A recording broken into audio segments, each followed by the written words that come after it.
Nei video mi senti parlare sempre di attivazioni e magari le hai consolidate anche tutte quante, però potresti continuare a cadere. Come mai? Lo scopriamo subito dopo l'intro.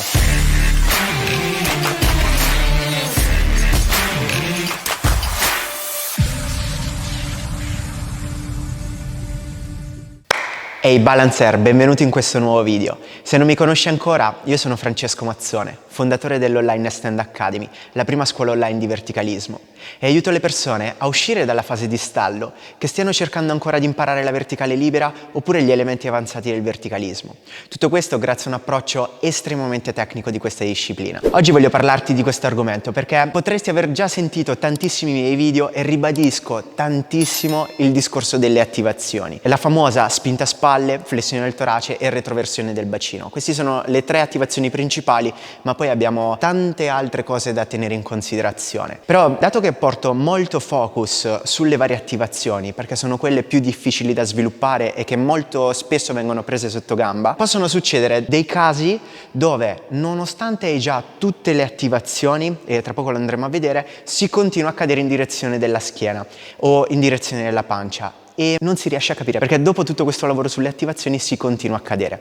Adesso andiamo a vederlo subito nel pratico. Probabilmente potresti essere nuovo su questo canale, quindi ti faccio un recap velocissimo delle varie attivazioni e poi magari potrei dare uno sguardo a tutti gli altri video che sono sul canale. Adesso partiamo un attimo, quindi sulla parete ti faccio vedere le attivazioni, principalmente spinta a spalle, flessione del torace e retroversione del bacino. Allora, come poter riconoscere tutte queste attivazioni? Da vicino alla parete con i piedi a martello dobbiamo vedere la spinta di spalle che toccano i lobi delle orecchie, la retroversione del bacino, quindi che ti deve far appiattire la schiena, e la flessione del torace, quindi lo sterno che punta verso l'alto. Adesso a questo punto, che abbiamo tutte quante le attivazioni, dovremmo sentire il peso verso la schiena e dovremmo riuscirci a sollevare dalla parete. Adesso che cosa succede? Molto spesso, nonostante tutte le attivazioni, potresti tendere a cadere. E adesso vediamo subito il perché. Quando siamo pancia alla parete, il nostro obiettivo è sempre quello di sbilanciare il peso in direzione della schiena. Quindi da questa posizione noi dobbiamo sentire sempre che il corpo si vorrebbe staccare dalla parete e con la pressione delle dita ritorniamo sulla parete. Tutto il corpo è immobile, sente che va verso la schiena se rilascio con le dita, ripremo e ritorna sulla parete. Questo è l'aspetto importante dell'overbalance e del costruire l'equilibrio. Ma una volta che hai consolidato tutte queste attivazioni, come abbiamo visto prima, il corpo potrebbe tendere a cadere ulteriormente, perché in alcuni momenti, anche se mantieni fortissimo la retroversione del bacino e tutto il resto delle attivazioni, il corpo tende comunque ad avanzare e ti porterà a cadere. In questo caso, come abbiamo visto, anche se dovessimo mantenere tutte le varie attivazioni, il corpo comunque cade perché inizia a sbilanciarsi troppo. C'è un margine di movimento che possiamo costruire nell'overbalance, ma se il corpo dovesse continuare a andare continuamente avanti, nel momento in cui hai già raggiunto 15 gradi di inclinazione, in quel caso non si può mantenere la verticale, dovresti fare altre manovre per recuperare l'equilibrio. Ma se stai lavorando ancora sulla parete, il mio consiglio principale è quello di sì lavorare sullo sbilanciamento, sì cadere più volte, ma non andare a effettuare dei recuperi tipo a braccia piegate o muovendo le gambe, perché il compito della parete è quello di farti irrigidire completamente il corpo e poi controllare l'equilibrio solo e soltanto con rilascio e pressione delle dita. Non devi cercare di creare degli automatismi dove vai a muovere le gambe o scivoli in avanti con le spalle, tipo recuperi di questo genere. Perché se dovessi recuperare in questo modo,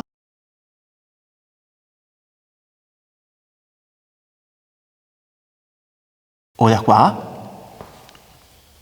non abituerai mai il corpo a rimanere in tensione e non riuscirai a costruire l'equilibrio in modo controllato. L'obiettivo è quello di andare a rinforzare tutte le varie attivazioni e poi controllare tutto con le dita. Una volta che hai chiuso le gambe e riesci a mantenere tutte le attivazioni, il peso è proiettato al centro della mano. Se invece il bacino dovesse continuare ad andare in avanti in questo modo, anche se dovessi mantenere tutte le attivazioni, tenderesti a cadere. E questo è il motivo per il quale, che pur avendo tutte le attivazioni, è possibile cadere in direzione della schiena, perché il peso non viene più scaricato al centro della mano, ma inizia a essere più sporgente, si sbilancia sempre di più il nostro baricentro e questo ci porta a cadere. Su un determinato angolo di inclinazione dove siamo in caduta, ormai non è più possibile recuperare l'equilibrio, se non facendo dei passi. Ma parlando di verticale statica, arrivato a un certo punto noi abbiamo un margine che ci possiamo sbilanciare. Ad esempio, se lo dovessi fare da in piedi, utilizzando la pressione delle dita per frenare, il corpo slitta in avanti, frena tantissimo tantissimo con le dita, continua adesso a slittare in avanti, a un certo punto vedi che non riesci più a frenare con le dita e per forza devi fare il passo perché il corpo comunque sta cadendo. Stessa identica cosa succede nella verticale. Posso mantenere tutte quante le attivazioni, ma nel momento in cui unisco le gambe e il bacino avanza un pochino, o le gambe avanzano ulteriormente e ho la schiena completamente piatta e tutte quante le attivazioni, quindi spinta a spalle e anche flessione del torace, la caduta è inevitabile perché il nostro baricentro si sposta oltre le dita o comunque tende ad andare un po' troppo e non riusciamo più a reggere il peso del corpo con la pressione delle dita e in questo caso c'è la caduta. Come operare in questo caso ed evitare la caduta in direzione della schiena? Principalmente ci sono 3 operazioni da fare e le vediamo subito. Se sono troppo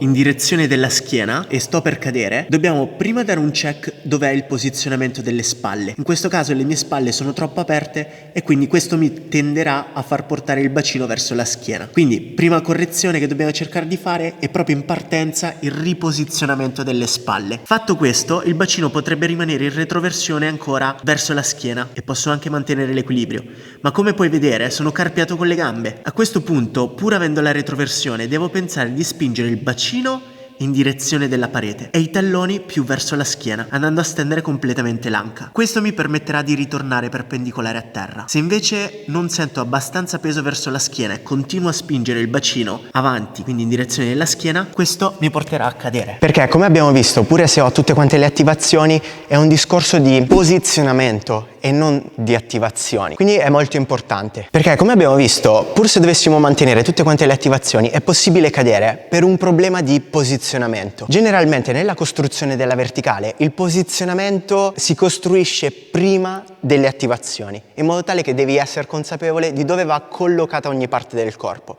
In questo caso possiamo prendere in considerazione posizionamento spalle, torace e bacino e dobbiamo andare a rieseguire il riposizionamento come abbiamo visto poco fa. Quindi se dovessi continuare a cadere e riesci a mantenere tutte quante le attivazioni, sappi che questo è il motivo. Cadere anche con tutte le attivazioni è normale perché ci potrebbe essere un ritardo nella pressione delle dita o comunque ci potrebbe essere uno spostamento leggero del bacino, però se dovessi mantenere tutte le attivazioni, cadere comunque è abbastanza normale. Però questo video l'ho fatto perché molto spesso non si capisce come mai si cade nonostante si hanno tutte le attivazioni. Sappi che comunque è normale, bisogna avere sempre percezione del corpo e uno dei trucchi migliori per capire se stai facendo un'ottima verticale è sentire sempre il peso al centro della mano. Se riesci a riconoscere dove è distribuito il tuo peso sulla mano, riesci già a capire quali sono le varie tipologie di correzioni che devi fare. Se è da correggere il posizionamento sulle spalle oppure se è da correggere il posizionamento del bacino oppure le gambe. Però questa consapevolezza ovviamente viene con il tempo e bisogna dare le giuste attenzioni a tutti questi accorgimenti, perché se non